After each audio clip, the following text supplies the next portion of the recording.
I've stopped reading self-help books. I think you should too. Self-help, positive psychology, whatever you want to call it, people read it for one reason, that's to change their behaviour. The thing is, behaviour change is probably one of the hardest things for any human to achieve. So if you want to make a go of it, you'd better be using the right tools, and self-help books are not the most effective tool.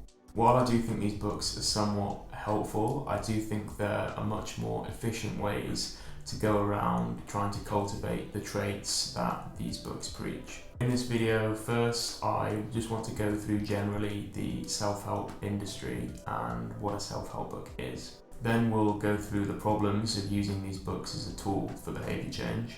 Finally, we're going to look at a better way to try and achieve the results that these books try and sell. Self-help books are books that try and either sell as a theory or a philosophy on how to live a better life. Generally, this theory or philosophy can be summed up in a couple of lines. For example, Jocko Willink's Extreme Ownership is just a book about how if you can take ownership of everything in your life, you're going to achieve results that you might have otherwise thought impossible. The formula for a self-help book is a tried and tested one. Usually the basic principle that the book's trying to sell you on is given fairly early on in the book, and the rest of the book is literally just beating that into your brain with stats, examples and accolades which help support that one argument.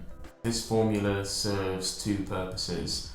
Firstly, it actually just pads out the book so that it actually can be considered a book and sold to the public. No one's going to buy an idea or a theory for $9.99 on Amazon. Secondly, by providing all this padding, it's actually more likely to initiate a behaviour change in the reader. If you hear something once, you're probably unlikely to ever act on it. But it's just like being at school and your teacher tells you again and again and again, remember to read the question in the exam. You're more likely to read the question if your teacher's told it you 100 times than if you've only heard it once. In my opinion, there are some real drawbacks to this formula which really make self-help books an ineffective tool. First, let's talk about the stats that are often used to support the author's argument in these kinds of books. Now, the first thing to recognise is that the whole purpose of these stats is to try and get you to believe the author's argument. So here we're met with two problems. Firstly, you can either just accept this fact with blind faith, or you can diligently cross-reference all the stats the author puts in. So this would mean looking at the primary resources, checking the sample size, checking if there's any biases, looking at other experiments which might show different results. I imagine that the amount of people willing to go through this is close to zero, but even if you would go to all that effort, why would you even bother reading the book in the first place? Why not just get the main argument from a blog post and then do the research into the topic yourself? You could argue that including all of these stats and figures primes your brain and makes you more receptive to the argument of the book. But this really fundamentally misunderstands how the human brain works. Humans have a tendency to absorb ideas through narratives and storytelling, not necessarily through being bombarded with figures. That's why self-help books are, in the majority, made up of some kind of narrative. The narrative of self-help books usually follows one of two patterns. It's usually either I was young and naive and someone explained to me the concept of this book and I didn't believe them, and then I got put into loads of different situations which then helped me to change my mind, and that's why I'm now explaining this to you.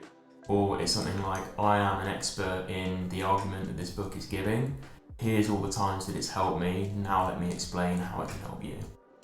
Both of these patterns usually do a semi-decent job of convincing the reader of the argument of the book, but there's a couple of issues. Firstly, the writers of these books, they're often not seasoned storytellers. They're academics, they're sports stars, they're businessmen They're not necessarily people who are always practicing the art of writing. Therefore, the stories that they tell often aren't of a standard that you might expect with really good work from people whose career is actually writing.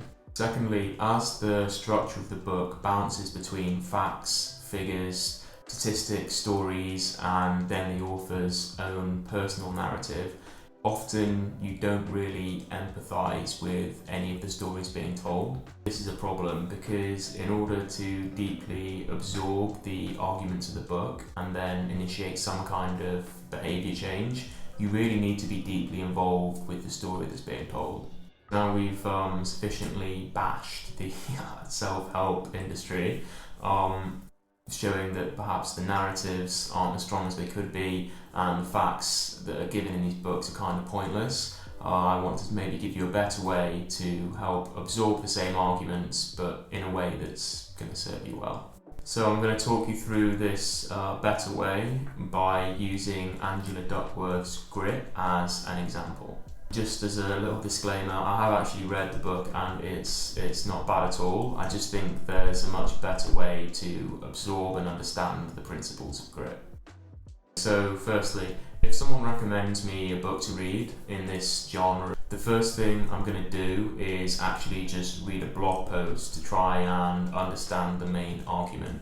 There's also an app called Blinker. I've never personally used it, but I've had friends that have used it, and apparently it just gives you a really short summary of a book without having to read the whole thing. If you've read the blog post and the argument has sufficiently piqued your curiosity, what you're then going to want to do is actually find a real or fictional character who you think is going to embody the ideals that that book is trying to preach.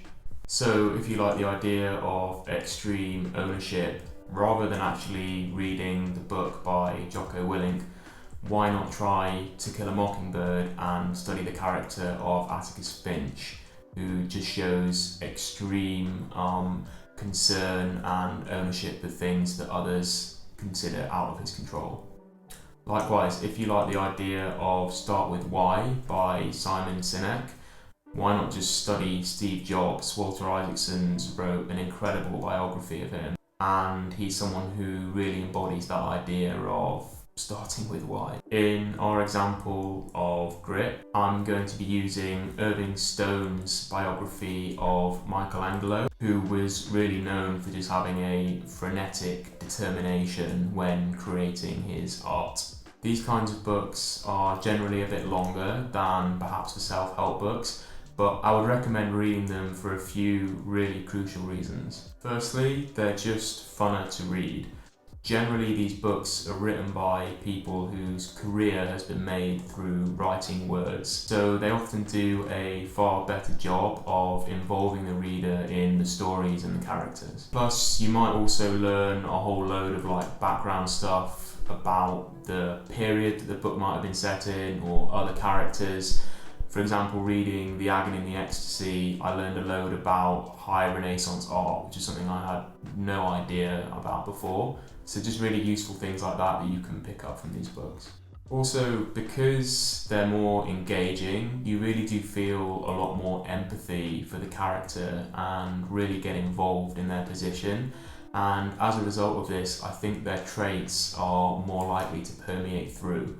Just to give you an idea, here's an example of a passage from The Agony and the Ecstasy. For 30 days he slept in his clothes, without taking off even his boots. And when at the completion of this section, utterly spent, he had Mishi pull his boots off for him, the skin came away with them. He fed off himself. When he grew dizzy from standing and painting, with his head and shoulders thrown back, his neck arched so that he could peer straight upward, his arms aching in every joint from the vertical effort, his eyes blurred from the dripping paint, even though he had learned to paint through slits and to blink them shut with each brushstroke, as he did against flying marble chips. He had Rosselli make him a higher still platform, the fourth on top of the scaffolding.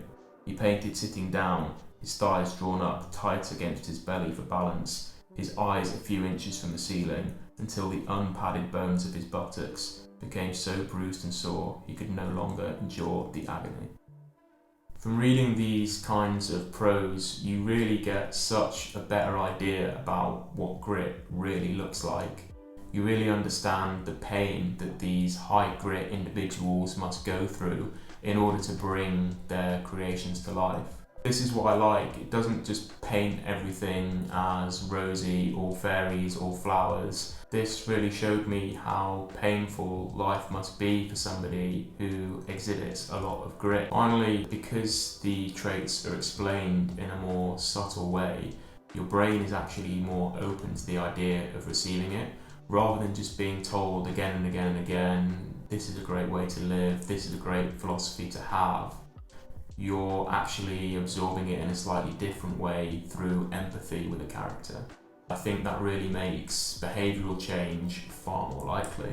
So yeah, thanks a lot for sticking around to the end of the video. I just want to make a point that I don't think that all self-help books are bad. I'm just trying to say that I think there's more effective ways if you really are trying to achieve a change in how you do something. I especially think that the more technical self-help books, such as maybe like the 4-Hour Work Week by Tim Ferriss, where he actually like details outsourcing and things of that nature, actually really can be beneficial. If you've recently read a book where you think the traits of the character were particularly admirable and something that you actually like to act out more in your life, please just let me know in the comments.